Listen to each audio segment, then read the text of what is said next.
to the next dimension.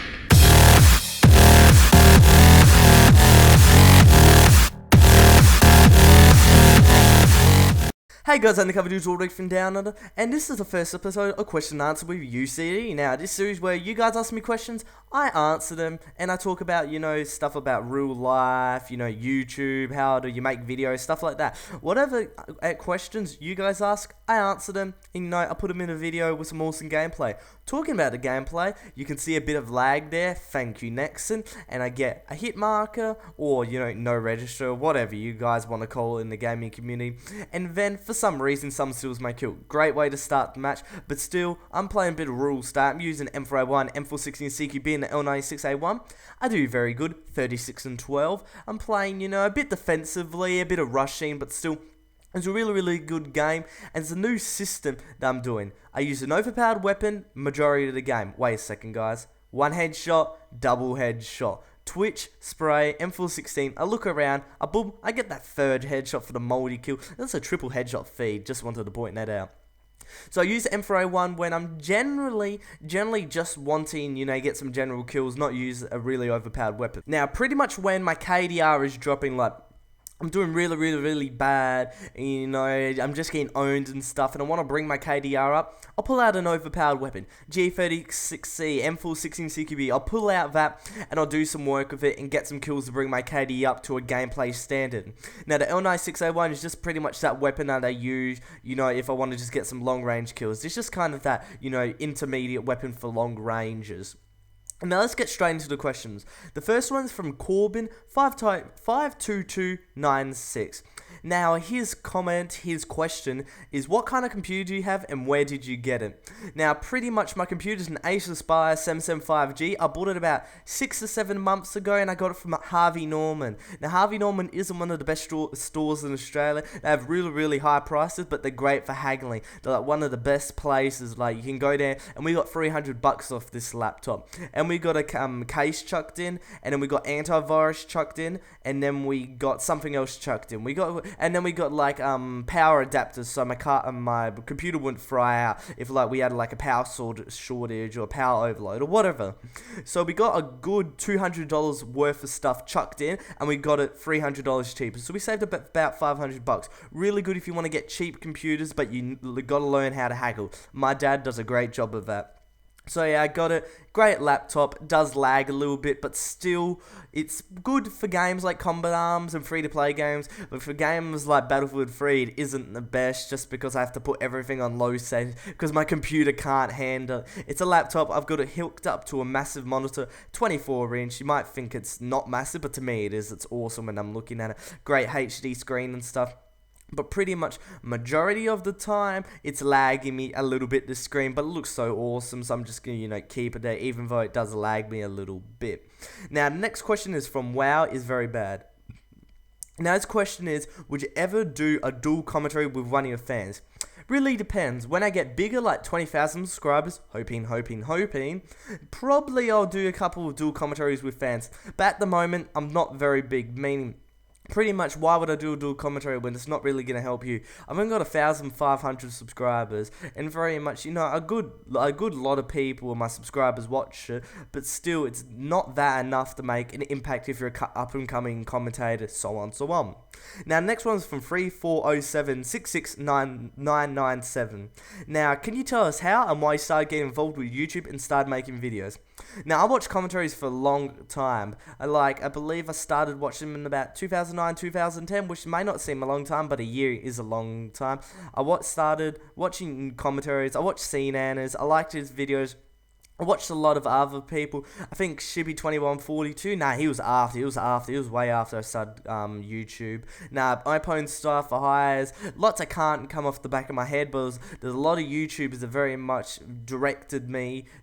much influenced me, is a better word, to start making YouTube commentaries. I like doing it. I do it for fun. I don't care about the money. Yes, I do get a little bit from TG, from my partnership and stuff, and from putting my videos on TGN, but it isn't isn't enough to make it a full-time job, and I doubt it ever will. If it does, well, you know, you're going to see a lot more videos from me.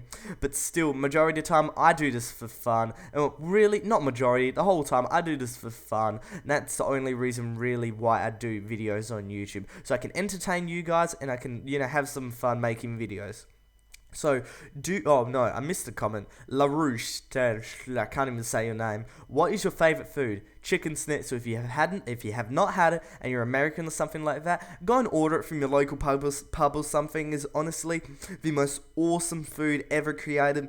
It's chicken deep fried, but not like deep fried like KFC style, but lovingly deep fried. Type it in Google images, you'll get a nice image of like a nice chicken schnitzel, and you have gravy on it. It's beautiful, and you have like a Parmigiana, which is like tomato and cheese, and you got all herbs and spices over it. It's really, really, really nice. And the pub I go to, if you don't know what a pub is very much just like an outback restaurant. Sorry, you know, I do have a second house down in the country area, so that's what I call it. Normal people would call it a restaurant, but I call it a pub just because that's where majority of the people call it at that place. So pretty much, you have Parmesan, you have gravy, whatever. Chicken schnitzels are absolute boss. Make sure you try to eat one before you die, or your life has not been completed, in my opinion. Now, the next one, Stud CA. Do you constantly buy NX? No, I will not be buying NX until Nexon fixes their stuff, or a new gun comes out, and you know, I do a review on it, and I just get some extra to do a review on it. I buy it for permanent, or there's a sale, like a $5 permanent NX AR or something. You know, I'm gonna buy it for that, because that's really, really, really cheap. Now, Fast in Bubbleless 5, do you have lag when you're recording? How much FPS you get when you record? I don't get that much lag depending on the game. Combat Arms, I get a good 200 FPS non-recording. Blacklight Retribution, I get a good 40 FPS non-recording. When I'm recording Combat Arms, it drops down to 80. I set it like that. But for some reason, my game really screws up, and you know, sometimes drops to 20, then it drops to 10, for some odd reason. You'll see it during this video. I do drop a couple of times, but that's only for split seconds, but you can notice it in the video. Blacklight Retribution, the game that I really, really have fallen in love with, and pretty much I'm going to do another commentary on that later, and why I like it so much better now. Even though it's got a bit of problems with lag, that's all going to be fixed. And it's no, they're not fixing the servers, they're adding servers. And where they're adding servers to? Australia! Whoop, whoop, whoop. Okay, that was just my random fanboy excitement. Let's get straight back onto it. Blacklight Retribution, I get like, you know, 30, 40 FPS, 30-ish. When I'm recording, drops to 20, sadly, and that means I can't play it. But I have to bump down all my settings. It doesn't look too bad on YouTube, but on my screen, it doesn't look the best. Now we've got Jaminator99. Are you going to do any more gun reviews? Definitely. Definitely. When Combat Arms brings out some new guns, GP, I'll be the first one on there. NX, not so much, depending if the gun's average, but really, NX gun reviews, you know, since I don't buy that much NX, I really just try to get the guns off the ground, and that's not that easy when the gun has just come out. So I tried to do an FMG9 review, no one had the gun, and that means I didn't do it, I just gave up on it. Now, the next one is IPO Noobs 321. When are you going to stop Combat Arms? I'm going to stop Combat Arms when Combat Arms dies. When Combat Arms is completely destroyed, that's when I'm going to be stop playing this game. I'll keep playing it for YouTube, for, you know, all these reasons together, like, because I've got all my mates on there, and, you know, in fact, I've spent $300 in NX and stuff. That's the reason I'm still playing, and it's still a bit enjoyable, but mostly because of the mates in YouTube. I'll stop when Combat Arms dies. That's my final opinion on that bit.